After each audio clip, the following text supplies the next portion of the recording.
AllDetectives.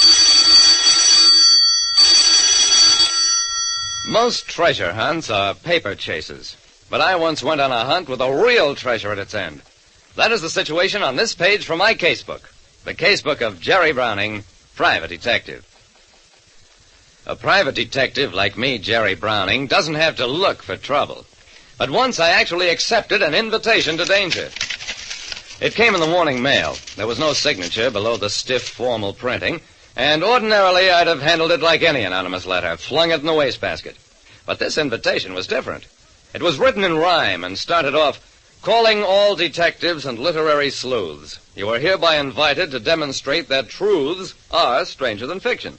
Then it went on to say that in honor of the memory of Edgar Allan Poe, the originator of detective fiction, there would be an exciting treasure hunt starting at 8 p.m. in Willow Lawn Cemetery on Friday the 13th. I went for it, but I wasn't the only one. On the night of Friday the 13th, there must have been about 25 cars and at least 40 people in front of the towering gates of Willow Lawn Cemetery. I recognized Dr. Thayer, professor of literature at nearby Dunham College, Agnes Cranston and Harvey Cowper, both top-flight mystery fiction writers, and a sprinkling of the town's bigger brains. I wandered over to talk to Dr. Thayer. "Well, Mr. Browning, joining this sortie into mystery, glad to see you." I'd always admired that scholarly man. I asked him if he was going back to England soon, but he said no, he was here for keeps. Then as we watched still more people assemble, I asked him if he knew who was behind the clambake. Thayer shook his head. "I haven't an inkling, but that merely adds to the excitement." Just then the cemetery gates slowly opened, and from them walked a masked man whose entire body was wrapped in a long black cloak. I found out later that he was the harmless old caretaker who'd been paid plenty for the masquerade, but at the moment he looked impressive. He handed each person an envelope labeled Poeser, Poser number 1. I opened mine and read, "Here starts the chase, and to find the clue, go to the street that murderers rue." Well, that was easy.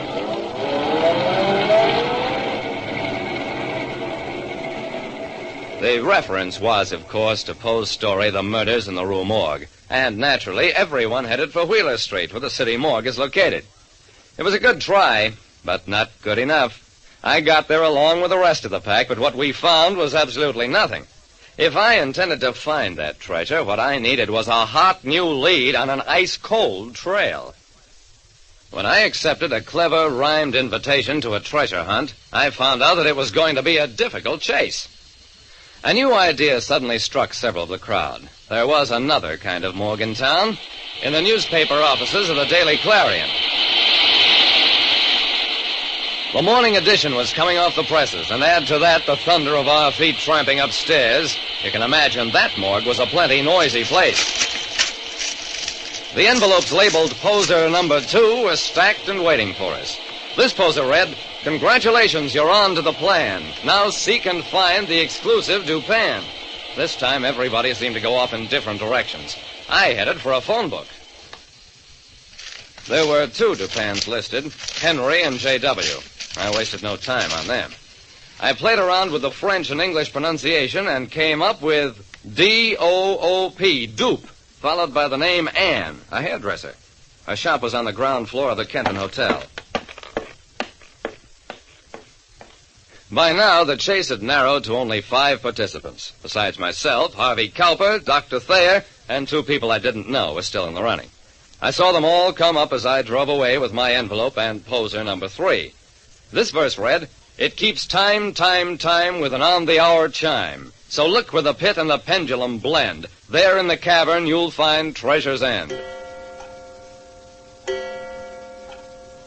I found the clock, the big old-fashioned number with a pendulum, in the tower atop the Board of Trade building, which, of course, housed the pit, the floor of the grain exchange, the place where the traders operate. I walked into the deserted building, looked up, and out of the blackness above, something white floated down to me. It was the 4th and final poser.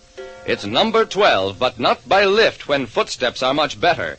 Just walk inside and please recall Poe's purloined letter. The 12th floor housed the shop of Curran and Lorgan, one of the country's biggest dealers in rare books and manuscripts. I used a skeleton key to unlock the bookshop door. The shelves were lined with rare books, but I knew exactly what I was looking for, a volume by Edgar Allan Poe. There was only one such book. I opened it and found that it was really a box, and inside the box there was some manuscript paper. The writing on it began, "Once upon a midnight dreary, while I pondered, weak and weary." Wow! Talk about treasure. I was holding the original handwritten manuscript of Poe's great poem, The Raven. I figured it was worth thousands, and now I understood the treasure hunt. What a publicity stunt. I put the manuscript in my pocket, locked the door, and went on downstairs, got into my car. I reached out my hand to turn on the ignition, and as I did... I never knew what hit me. When I came to, the manuscript was gone. So was my assailant. And 2 husky cops were holding me. The next morning, the treasure hunt hoax was spread all over the papers, made idiots of the writers, the professor, the lawyer, and the society folk who'd been taken in by the ruse. But mostly the laugh was on me. Jerry Browning, unwitting aid to theft. What's more, Curran and Logan, who'd been robbed of their most valuable item, were going to sue me for every dollar I had. I went down to their offices. "Mr. Curran, Mr. Logan, I've been a fool. But apologies won't help now. What will help is that I can recover that stolen Poe manuscript." The 3 of us waited until the buzzer sounded. Then we marched into the classroom of Professor Thayer. The look on his face was a dead giveaway. And in his briefcase, we found the manuscript. Figuring it out that it was Thayer wasn't much harder than solving the posers. First, there was his greeting to me just before the hunt began. He talked in rhyme about a sortie into mystery. Tiny lead, but it did point to him as a guy who thought in rhyme. A possible author of the invitation and the posers. But the big thing was the wording of the final poser. It's number 12, but not by lift. That's the English word for elevator. And Thayer was English. Funny thing, Thayer didn't want the manuscript for the money he could realize on it. He was just a scholar who let his love for rare books go to his head.